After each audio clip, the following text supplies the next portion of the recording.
Welcome back to another week of Instigating with Clarkey and Drury, brought to you by our friends at Larry Hudson Chevrolet Buick GMC. Ryan Drury here alongside Clarkey, and there's big news in Leafland, and so we got to turn to a guy that we love to talk to about the Leafs and about puck in general. Ladies and gentlemen, you know this guy. You've been watching him on YouTube for years. Clarkey hired him, for God's sake. He's been watching him longer than any of us. Ladies and gentlemen, Mr. Maple Leafs fan himself, Steve Dangle of the Steve Dangle podcast. Steve, how are you?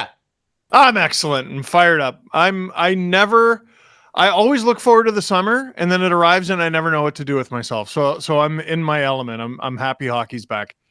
Absolutely, man. Well, and it's back in a big way in Toronto. Obviously, camps opening up around the league, but big news dropping this week that Rogers has bought out Bell's stake in the Maple Leafs and Maple Leaf Sports and Entertainment.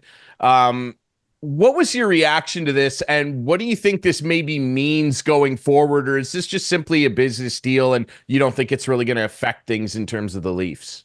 My immediate reaction was, it's good to see the little guy get ahead. You know what I mean? Like this little upstart. It's just great. Yeah. You know, Rogers, they don't own enough. They don't own enough naming rights for any of the buildings, or I mean. I should probably apologize because the reason they were able to afford this, it's not because I quit like Clarkey thought. It's actually because I, after quitting, did not update my phone bill until I realized I was paying $600 every month because I forgot I didn't work there anymore. Yeah, it was pretty tough. No, my immediate reaction was, Ed has control. You know, a lot of people, I mean, if Bell were to buy out Rogers shares, I think the reaction would be the exact same. Like, no one's cheering for these guys. They're both the Death Star. They're both Darth Vader. They just happen to be in competition with each other. It's now there is a clear direction, and it's Ed Rogers' direction. Anything you've read about him in recent years, you know, his disagreements with Masai Ujiri, all of that becomes much, much more relevant now that deal has happened. Are you worried at all, looking at Rogers and how they've run the Blue Jays the last 8 years, that this could trickle down to the Maple Leafs? Because it does. It worries me. These guys have been incompetent with these Blue Jays, and they've let these two guys, Shapiro and Atkins, just continue on, not winning anything. Are you worried about that at all? Well, you want an owner that spends, and you want an owner that's smart. And with regards to the Blue Jays, Rogers has at least been one. They've been willing to light their own money on fire. You know, we had this discussion on the Steve Dangle podcast yesterday, and Adam Wilde, he's got a lot of insight into the business world and Bell and Rogers' relationship and the inner workings of MLSE. And he was talking about Mark Shapiro and you know, president of the Blue Jays, and spends a lot of money, and they like him because he's a good businessman for the organization. He just can't ice a winning team. So the reason I'm not worried is, does that not exactly match what the Leafs are already? In a way, this is a perfect fit. And you know, so that's why they got to get rid of Masai, the only guy with a ring. Yeah, and I'm worried about that too. But I mean, when we talk specifically about the Leafs here, that's one thing that Keith Pelly, the new president of MLSE, who's going to be obviously working very much in lockstep with the controlling group over at Rogers, and Larry Tannenbaum still, who of course still owns 25%. No, I mean, he was pretty pointed. He said a lot and also said nothing in his introductory press conference, Keith Pelly. When you walked away from that, you guys talked about it very in depth on the Steve Dangle podcast, which everybody should be following and listening to, by the way. I remember you guys talking about it a lot, and that was kind of essentially what you guys came away with. Like, what was your overall impression of some of the things Keith Pelly said? Specifically, I remember you guys going off on his comment about, we're not here to sell jerseys. You know, how did you feel walking away from his first appearance, if you will, in front of Leafs faithful? Well, Keith Pelly's first appearance in front of Leafs faithful was boring. And it gave birth to a bit that we've started doing, which is every year someone within, especially the Toronto Maple Leafs organization, has carte blanche to go, hey, I just got here. And that's what his whole press conference, the juicy quote was, we're not here to sell jerseys. But the quote that he said 5 or 6 times was, well, I just got here. And I was like, well, it's going to be more of the same. The one thing that can give you hope, for the future is I don't think the future of MLSE is going to be boring at all. This is a guy who had to go to war with his own family, basically, in Ed Rogers, and won, and didn't really seem to mind if it cost his relationship with them. And he had to play nice with his most vicious rival in Bell. He doesn't have to do that anymore. He gets to do whatever he wants. So whether it's good or bad, the future of MLSE, all of the organizations within it, including the Leafs, I think is going to be anything but boring. Yeah, it's interesting, all the inner workings of it, and I don't know, we'll see if it changes anything, but let's shift away from business. We don't want to talk about business. We want to talk about the guys on the ice. Camp has opened. Mitch Marner made a lot of waves, or really no waves at all, depending on who you are and how you saw his press conference, where he immediately sat down at the mic and said, I'm not talking about my contract. And my first question would have been, you need to talk about your contract. I'm sorry. Well, Lance Hornby, Toronto Sun. Like, Steve, let's get some people in there to ask the real questions. I'm sorry, Mitch. You have to answer these questions. Yeah. You have to. Well, and Steve, I wonder your thoughts on that. You should have been there, Steve. I'm sure he would have given you a good answer. Oh, yeah. He loves me, Clark. I know. He does. Listen, that guy, I mean, for a guy who says he loves being a Leaf, sure seems pretty mopey every time he gets behind a mic. Listen, that being said, if he actually blocks out the noise as much as he says he does, he doesn't. But if he actually has his mind on his money and his money on his mind, there's a decent chance if he stays healthy this season, he could gun for Gilmore's single season record for points. Scoring's going up. He's got the best goal scorer in the world with him.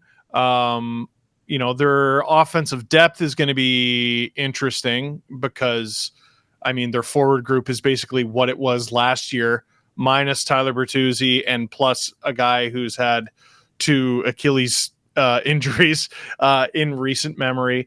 I know Marner said he doesn't want to talk about his contract. He wants to focus on the team. Are you not a significant part of this team? Like, this is why the Oilers got Leon Draisaitl out of the way. He's an important part of the team, and they have aspirations of a cup. That group is a bunch of winners.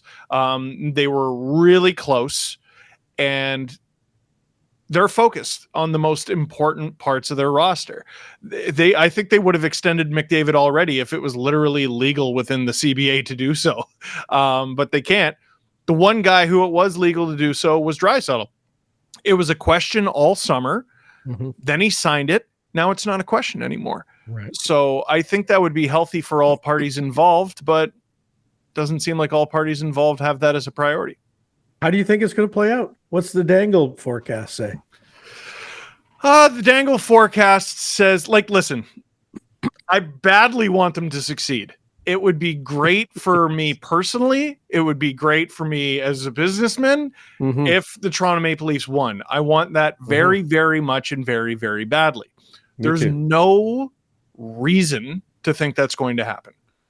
There's no evidence to suggest that's going to happen. All that we have is nearly a decade's worth of data showing these guys can't get it done when it matters most. I feel like I'm right back to square one where I was at the beginning of 2 seasons ago.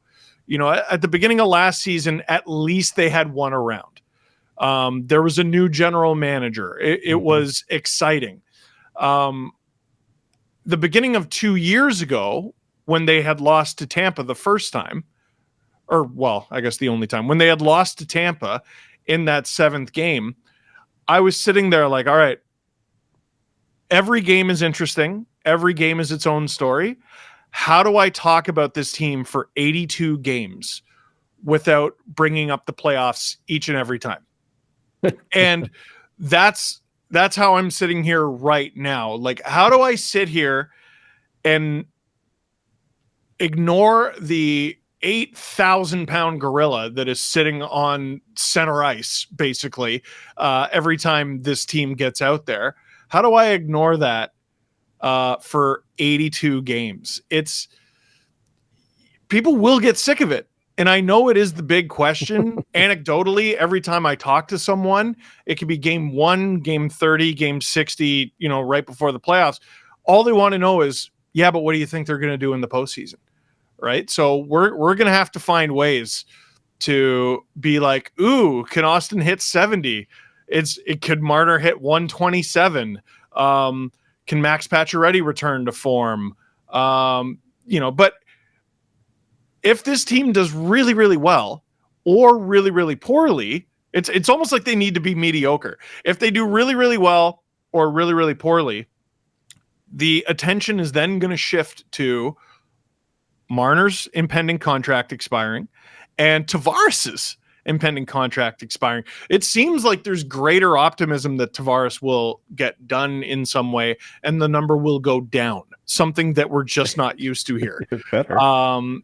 If Marner, who has been overpaid the entire time, goes up, I'm just not going to be able to handle that. Like, and the reason I say he's been overpaid the whole time, because people go, well, he's been good. Okay. His peers, though, I remember when he signed his contract, we all sort of went, whoa, nearly $11 million. That's quite a bit of money. But let's see what Mikko Rantanen signs for. And that will sort of give us a barometer for how to feel about this contract. Rantanen signs for way less and plays way better. How am I supposed to feel about it? Mm-hmm. Like, oh, well, Rantanen gets to play with Nate. Marner gets to play with Austin. Yeah. So anyway, it all comes back to the playoffs ultimately, but I got to find a way to come up with some sort of funny dance 82 times before we get there. Well, and with him specifically, and we talked about this recently, Clarkey, that's the thing that, is it unfair to point the proverbial fan gun, if you will, at one guy in sports? No, it's not. But this guy loves painting a target on himself. At least it seems that way, because he does it all the time. He held them over a barrel for that big contract, which, Steve, I mean, you bring up Rantanen, which must have been infuriating. I know it was, because I watched the Steve Dangle episode after he signed that, and you were apoplectic would be a good term. That was a year after Kucherov signed for 9.5. And Nikita Kucherov, Clarkey, do you remember what I said on the show? I was like, this guy asked for more than Kucherov? Are you out of your mind? And yeah, consistent 90 points, almost 100, good two-way player. He's out there on the penalty kill. Playoffs, and you talk about when it matters most, Steve. Game 6 and 7 career for Marner. 7 of those, he's -5 with 2 points.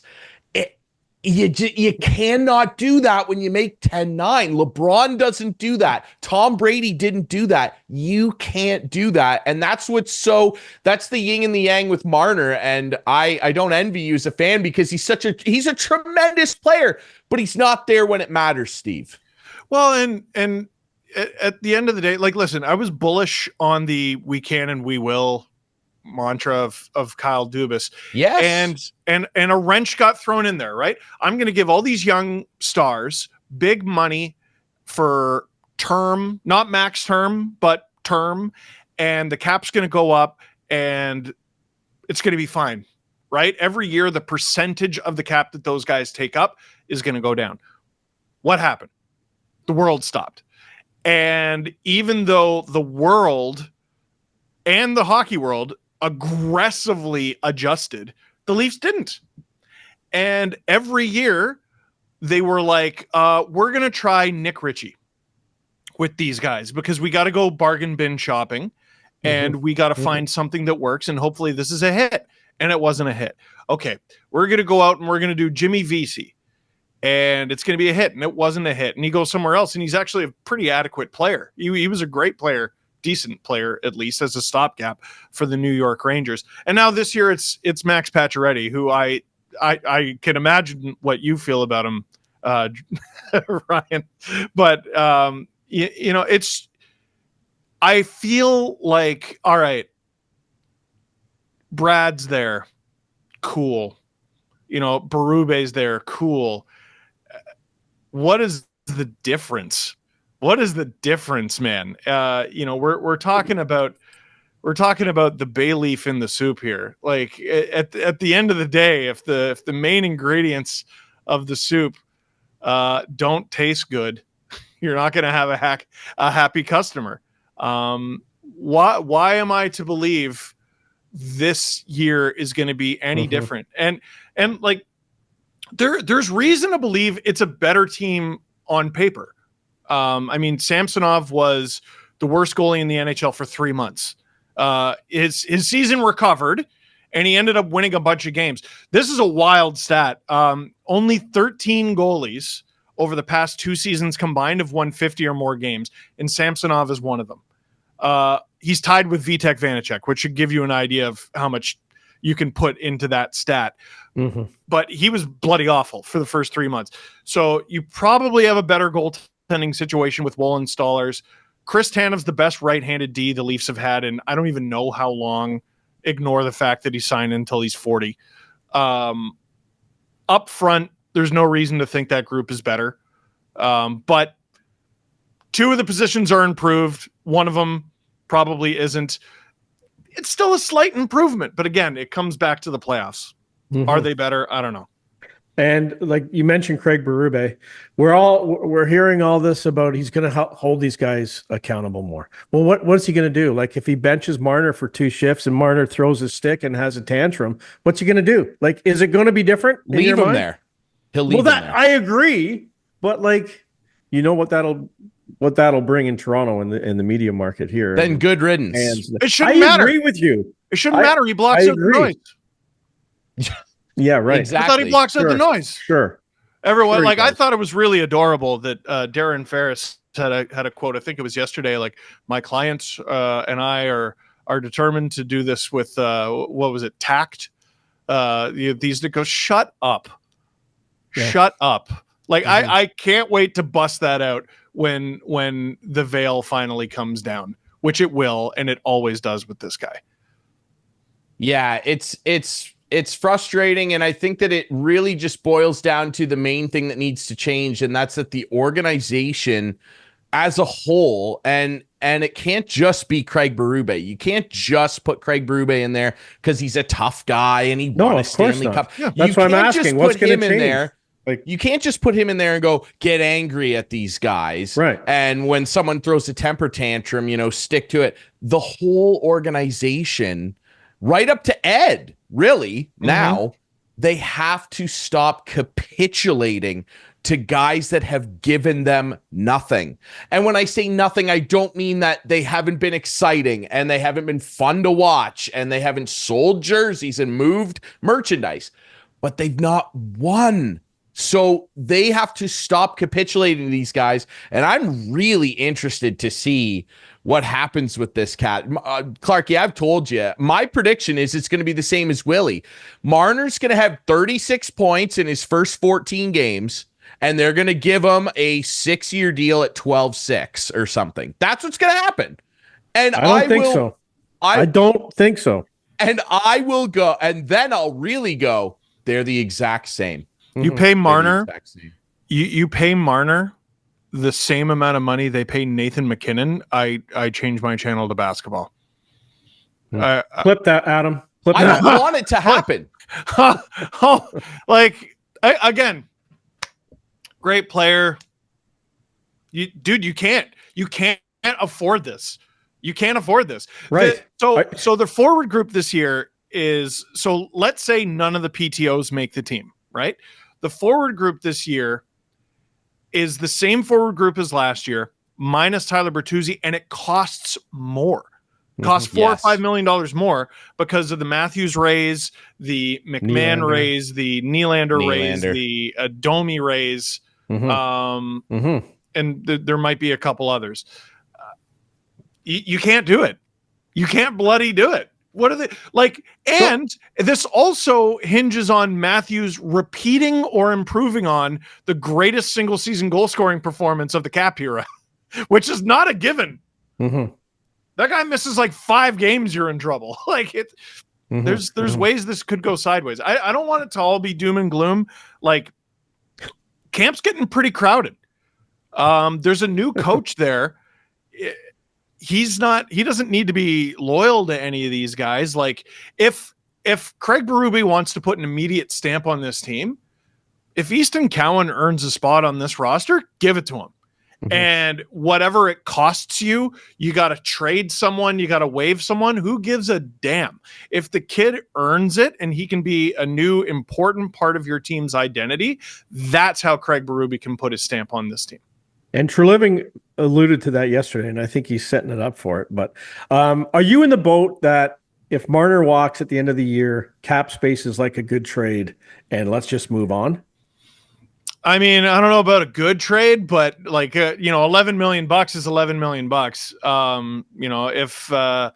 If Austin is worth 13 and a quarter and Willie is worth 11.5, and all of a sudden you get another 11 to play with, plus Tavares is coming off the book. Like you could go into next summer with 16 million, more than that, you know, and 22, 24. And since when is that a bad thing? Right. You know what I mean? That's why I don't think they're going to sign this guy. Is it good to lose a player of his quality for nothing? No, full stop. Cap space is a tremendously valuable asset. Cap space is the reason the Hurricanes have Seth Jarvis and the Leafs don't, right? Was it good for the Leafs to lose that draft pick for nothing? No, but it was what they needed to do at the time. And they got a deep run out of it. They lost again. But what I'm saying is it's not ideal, but it wouldn't be the end of the world. I want to ask you, you referenced the Death Star and Darth Vader earlier, and a guy that's kind of quickly turning into Anakin in Return of the Sith is Nick Robertson. And he's a guy who's really rubbing people the wrong way here. And I don't know what his early relationship has been like so far with Craig Berube, and I'm sure they've talked. He signs a 1-year deal, but is still pretty vocal about wanting to move on from the Leafs. And we've been talking recently about this, and I'm just very confused. I understand he's upset. He wants more ice time. That's great. This is the NHL. Like, you don't just get stuff. But he's in an environment where everybody else does, so I understand actually why he's like this. But I look at that left side outside of Matthew Nyes, and you reference my old buddy Patches. I look at this if I'm Nick Robertson, and I'm like, I could easily be the second line left winger, if not maybe more. What's your impression of this whole thing? I hated the holdout because it didn't make any sense. Like if a guy wants out and it's for a good reason, I totally understand it. He's a fierce competitor, this guy, and he's really young. And, he's got sometimes I think when you're that young and that competitive, your fire can be a little misguided. And I'm not going to hold it against him, and I hope Leaf fans don't, that he came to the right decision, even if it was late. If he was still holding out now, my opinion would be completely different. But he was what I think he finally understood in the end is he was blocking his own blessings. Like, you're not at camp. You don't give yourself an opportunity to be in an NHL lineup like you want. You don't have a contract. You don't give yourself the opportunity to play in the National Hockey League at all. What's the illusion here? What's the illusion? You're going to go to where? Sweden and play on an ice surface you've never played on before. even though you're not necessarily the strongest skater, and we're going to see how that goes, and it's a lower scoring league. What's the illusion here? I think he finally understood, well, I want to be in the NHL and I want to be on a team with opportunity. I just so happen to have my rights owned by the team that best gives me that.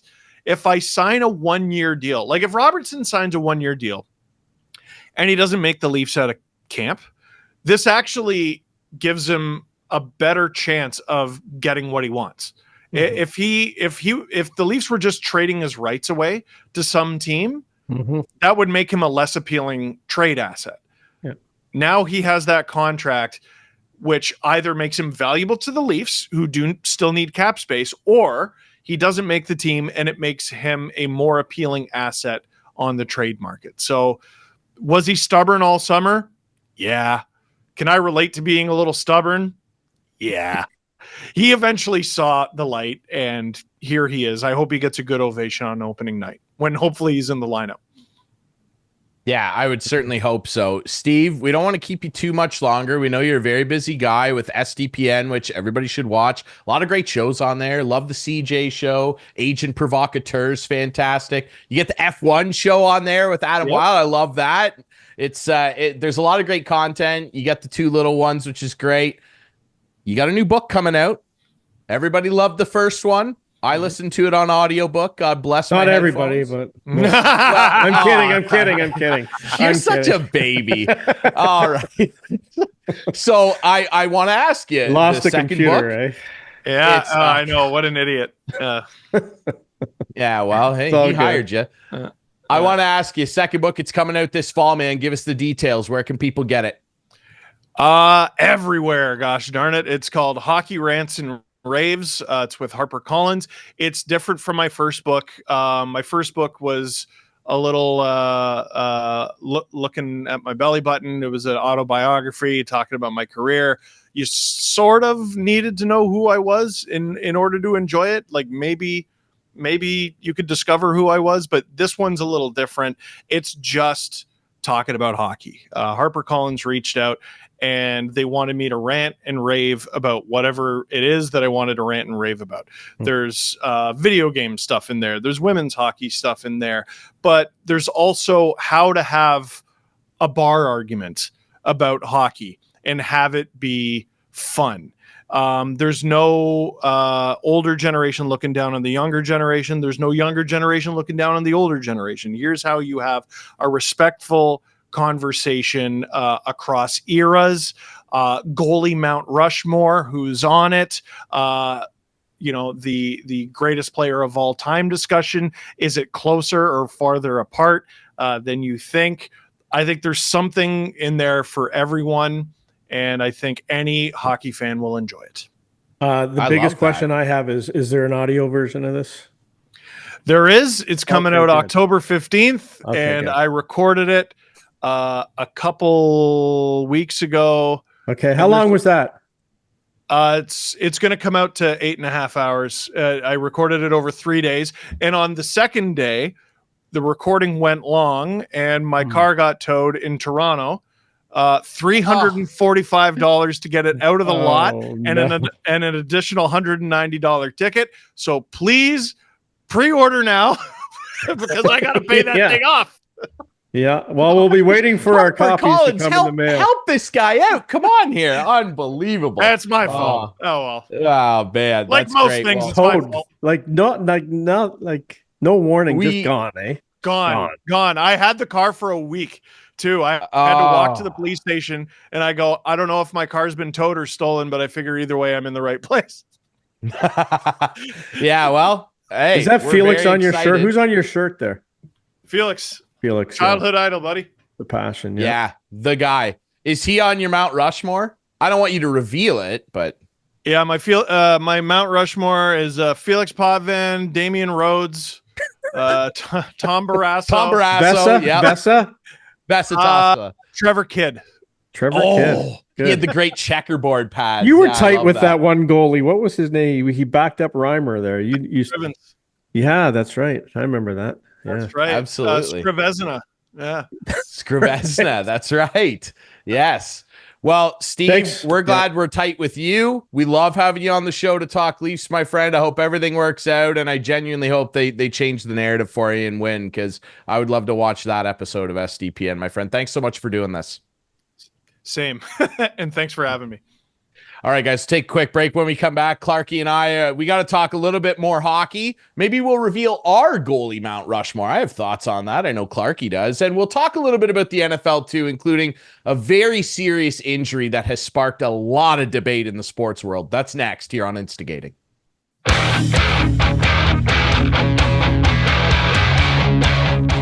Welcome back to Instigating with Clarkey and Drury, brought to you by our friends at Larry Hudson Chevrolet Buick GMC, 1000 Wallace Avenue. Go see them. Clarkey's there. You could visit him. You could go see another staff member. You want a new car? The deals are hot.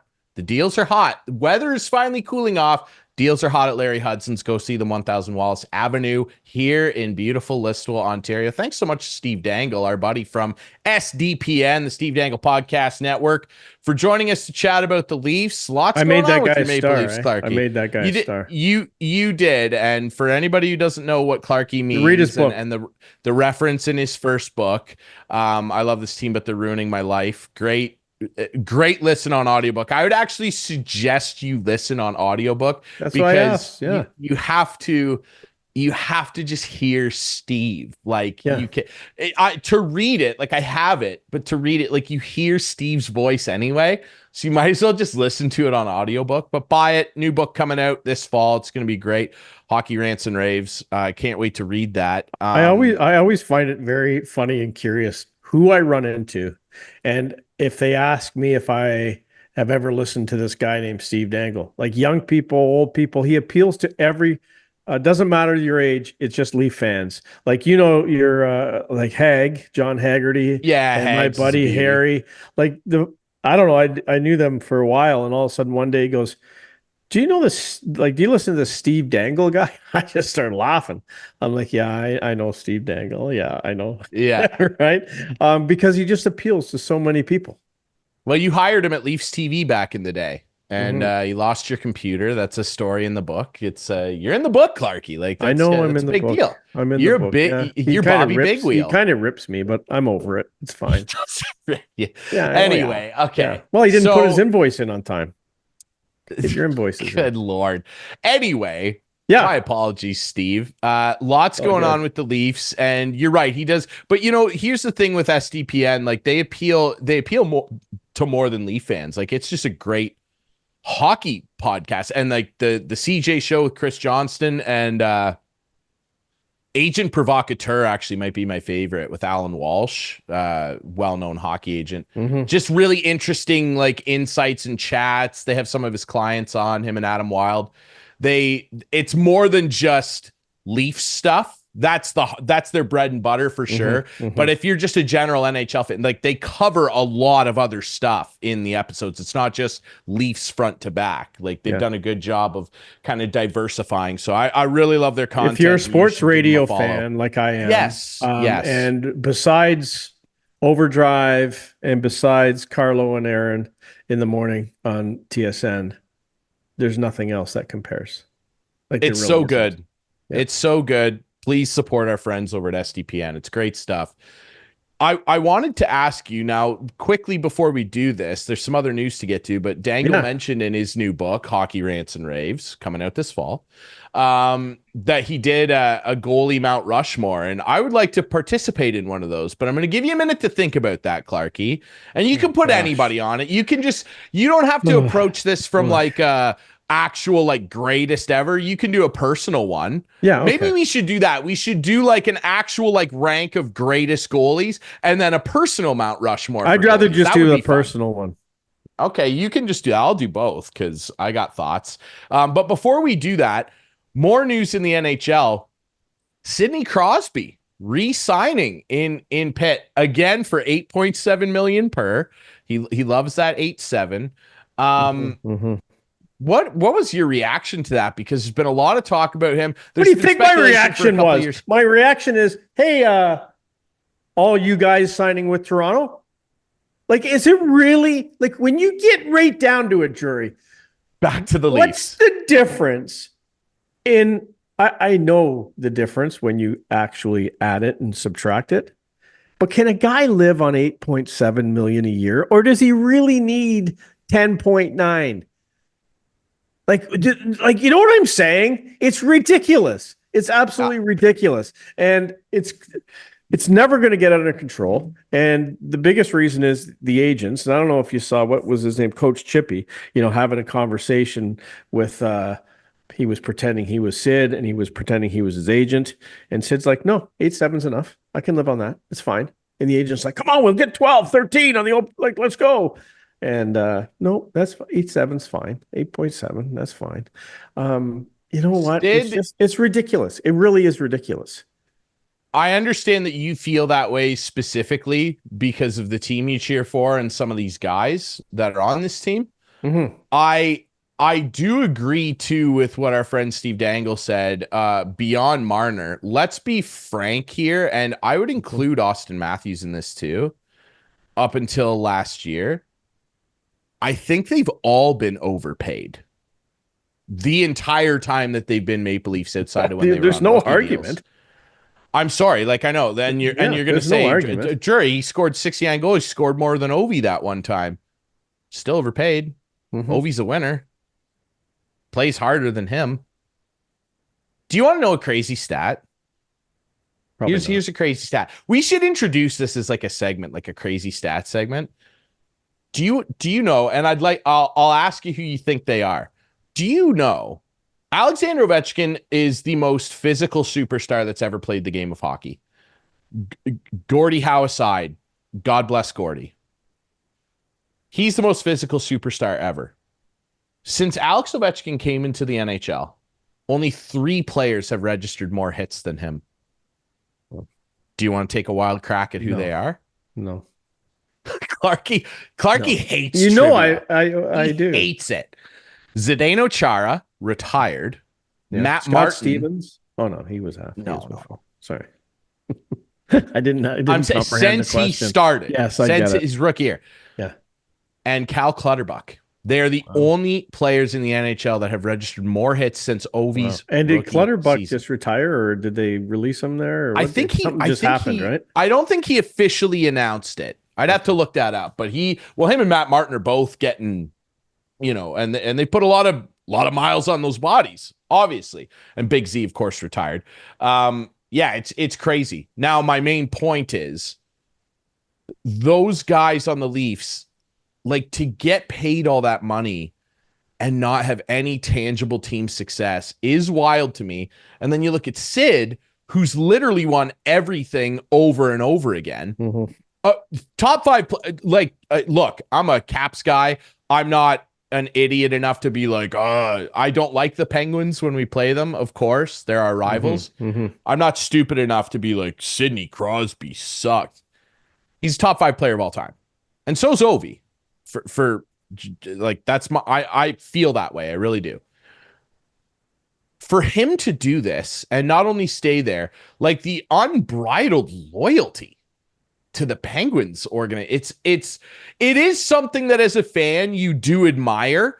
And I'm always pro player. I want these guys to earn as much as they can. I do. The only reason we talk about guys' contracts is because there's a hard salary cap. No one would care if there wasn't a salary cap. Before the salary cap, and I don't mean to pick on this guy, Bobby Holik was getting 13 million a year. Raw salary. I think Fedorov was getting 14 or 15.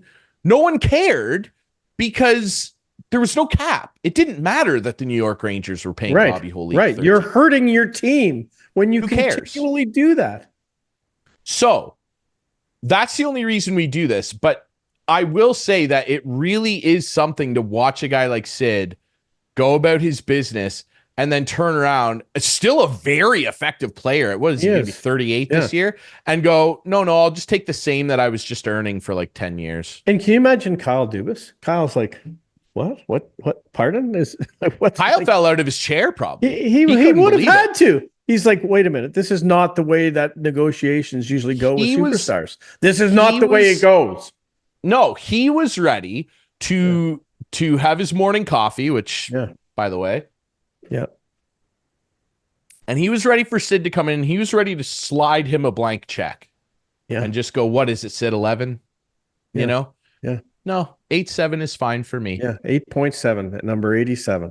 Maybe Mitch should sign for a 1.6. Right? 11.6. He'll want 16, probably. Yeah. Anyway, yeah. It's a wild thing. I just wondered your reaction beyond obviously tying it to the Leafs, though, because the rumors have been flying out there that everybody knows he's close with producer Adam's guy, Nate McKinnon. He's gonna ask for a trade to the Avalanche. They could use the number 2 center. Yeah. He's done it all, instead, though, right? He's done it all. He has, and he's happy. He's fine. He's probably going to have a part ownership with Mario. Maybe when this is all done. Yeah, maybe, and he would deserve it. And now he's got an opportunity to, potentially pass Mario in points. Yeah, he's just a good dude. It's hard to say this. Yeah, he is. He really is. It's hard to say this. I do think he already probably has a greater legacy than Mario. And again, like, I'm coming at that from an angle where I watched the guy his whole career. I caught the tail end of Mario when he was still amazing. Yeah. Guy beat cancer, for God's sake, and came back and had like a bajillion points. 3 cups to 2, numerous awards. Yeah. Like, it's hard to say. I think Mario's the most skilled individual player ever. But just what Sid's achieved on the ice is... and internationally, Mario internationally, it's a good argument to have. It really is.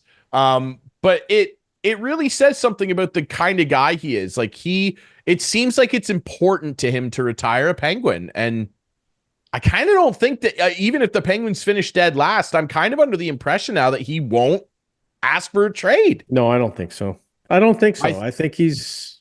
I just think he's a born and bred Penguin. Yeah. I think he's a born and bred Penguin. Hey, I would pay to see it. I would pay to see him go team up with Nate McKinnon. I think that would be just lethal. It would be ridiculous to see that. And I don't think he would say, no, I'm a Penguin. Don't trade me. I have a no trade anyway. Do not trade me. And then when his contract's up, sign with the Vancouver Canucks. Because that's happened here before. Right. Yeah. Well, I will say that the Leafs didn't do a particularly good job of surrounding that guy with a lot of talent over his career. Oh, they made the conference finals Sunday. Twice. They did make the conference finals twice because Curtis Joseph was a freak. He had some pretty good teams around him. Well, he had Curtis Joseph, who was a freak. That's what he had. Well, he had Eddie Belfour, too. Yeah, he had Ed Belfour after that. Anyway. Enough about the Leafs. Let's talk about this goalie Mount Rushmore thing. I'm genuinely curious. You don't have to do a greatest of all time one. I can do both. I generally want to know who's on your Mount Rushmore. I bet you I can just guess favorite goalies. Okay, guess it. Well, yeah, if you're going favorite goalies, I guarantee you that Potvin's on there. That your guy that also played for my Washington Capitals is on there. You have his goalie mask. I bet you he's on there. I bet you Cujo's on there. A fourth one. It's probably another Leaf. It's got to be. Not Ed Belfour, because he didn't play long enough. Yeah, I'm struggling with the fourth one. I don't know who I'd throw on there fourth for you. I don't know. You tell me. Who's on there? Have I got 3 of them? Well, yeah, like Cujo for sure. Palmy for sure. Yeah, Mike Palmetier. Potvin, yeah, I mean... Felix, come on, Felix is on there. Don't do that. Yeah, no, he beat up Ron Hextall, so that alone... He did beat up Ron Hextall. He did. Hextall one of the greatest goalie down 200 feet ever. Sure, absolutely. I relate it to my goalie mask that I've showed you on this show before, right? Yes. Like my goalie mask, I have 3 different guys on it. Palmetier, of course, front and center. He signed it as well, which is kind of cool. Yes. I have Doug Favell on one side. He was just a favorite goalie of mine. And the only reason that these guys were favorite goalies of mine is because when the painting of the goalie masks really started back in the 70s, a lot of guys still had plain masks. Like Bernie Parent, he put a sticker on it, like not really painted, but he had the white with the sticker. Well, Doug Favell had just a painted mask, blue and white painted mask. And Wayne Thomas had a real cool mask that had basically just two crosses with little maple leafs in it. And then when he went to the Rangers, it was little Rangers in it.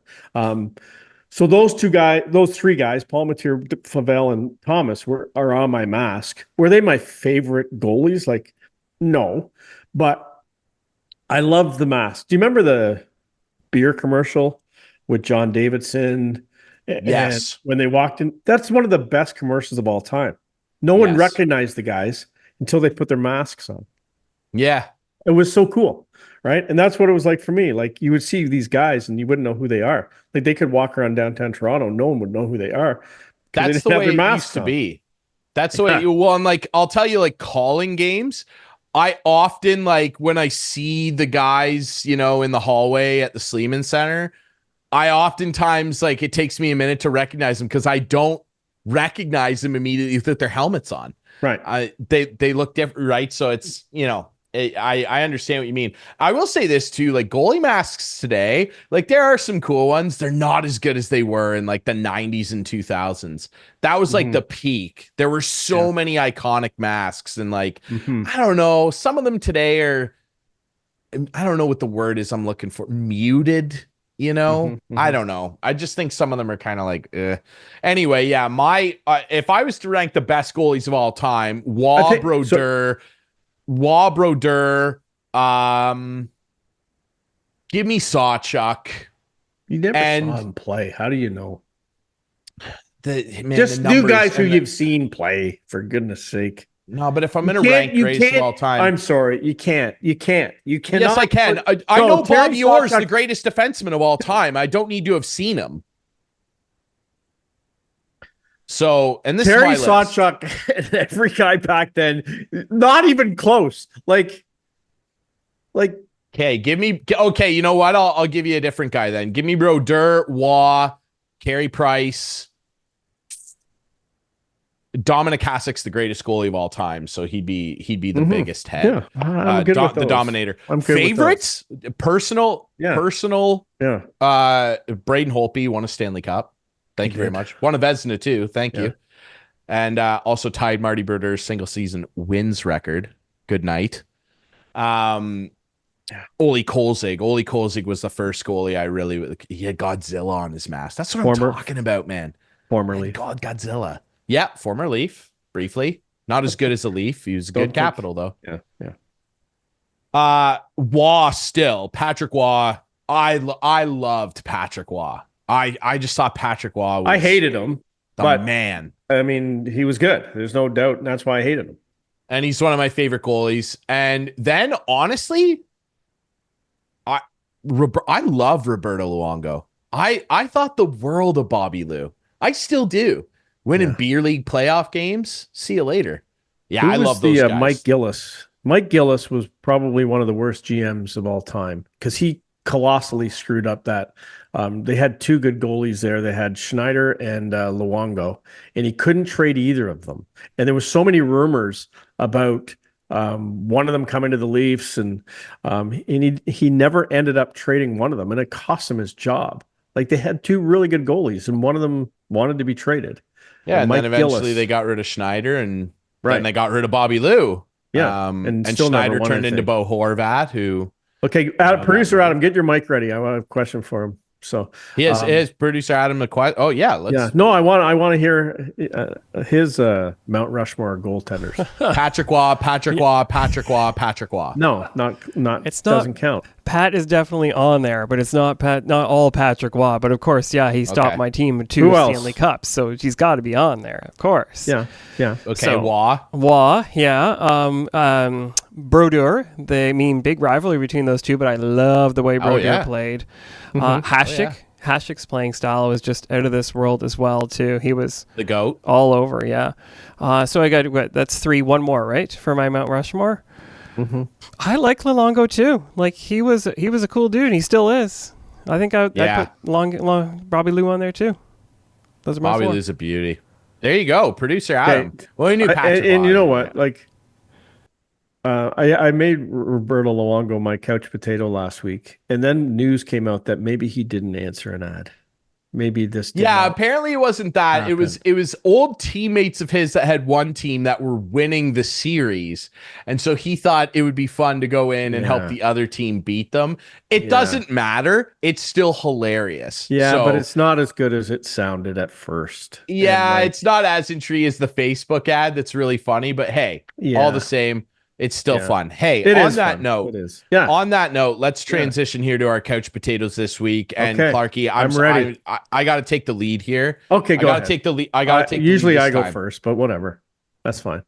My couch potato is the Miami Dolphins by larger scale, the NFL, and Tua Tagovailoa. Now listen, we all saw about a week ago, Thursday Night Football, Bills, Dolphins in Miami, and Tua dives head first, and his head collides with the charging leg of ironically Damar Hamlin, who we all, of course, know what happened to him. Just cruel irony. And Tua's got another concussion. And this dude suffered one, if not potentially two in college. This is 3 diagnosed concussions in the NFL now. I know that there's been a lot of opinions flying around, people saying he should retire, this, that, and the other. I know that there's opinions out there. Alex Smith was very passionate about it on the NFL panel about how we shouldn't be trying to tell this guy what to do. And I understand that. Far be it for me to tell anybody to walk away from their job and their livelihood. In this case, I kind of disagree. I really am scared for this guy. We see what CTE does to all these football players, hockey players. And by the way, all of these guys that are dying so young, they all have it. They all have it. And this guy, I'm not a scientist, I'm not a neurosurgeon. He for sure has it. I would like to see this guy be able to live some kind of life. And I'm afraid that we're going to watch this guy die on the field, Clarkey.